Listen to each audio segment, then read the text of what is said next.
We're ready. I want to start tonight. We talked about the 7 judgments last week.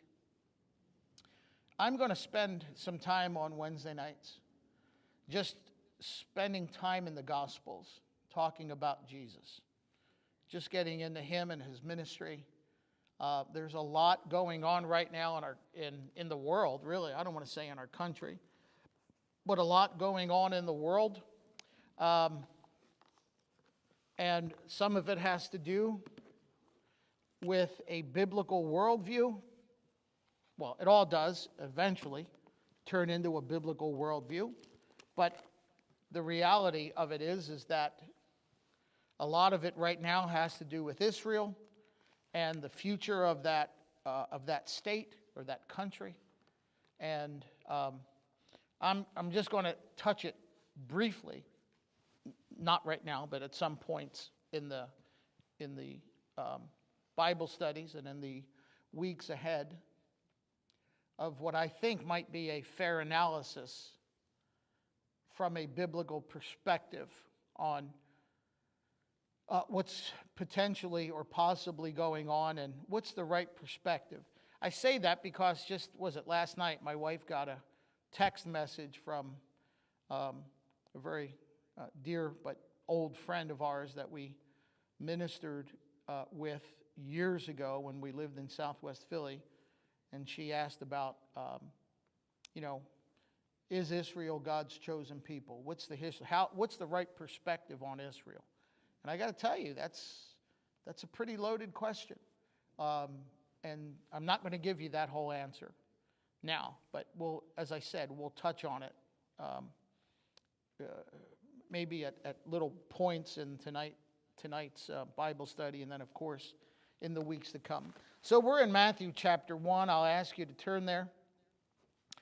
And I thought about this today, that in Matthew chapter 1, there's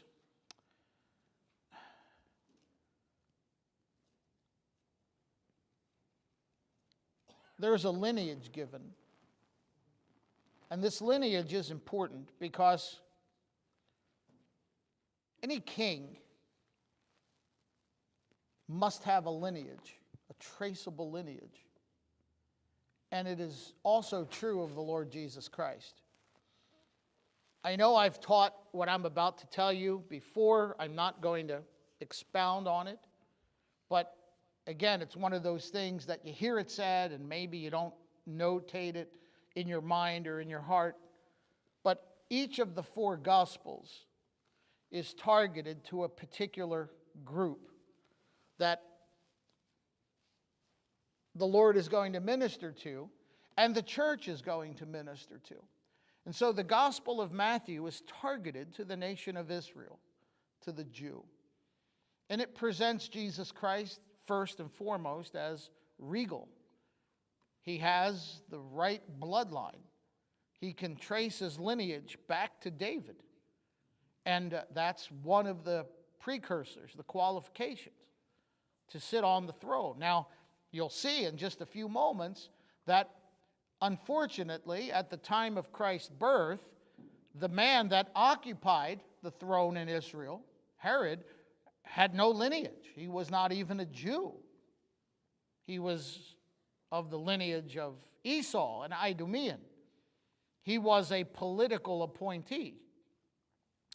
And so I think that Matthew is actually a love letter to his people.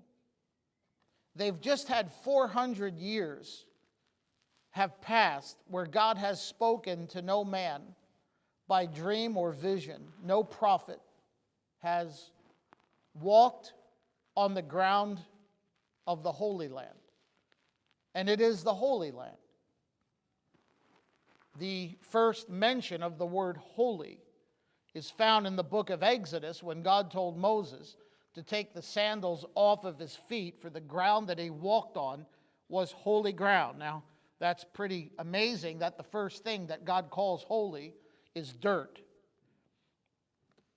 There was a famous preacher who's now with the Lord who wrote a book years ago about a dirty piece of dirt.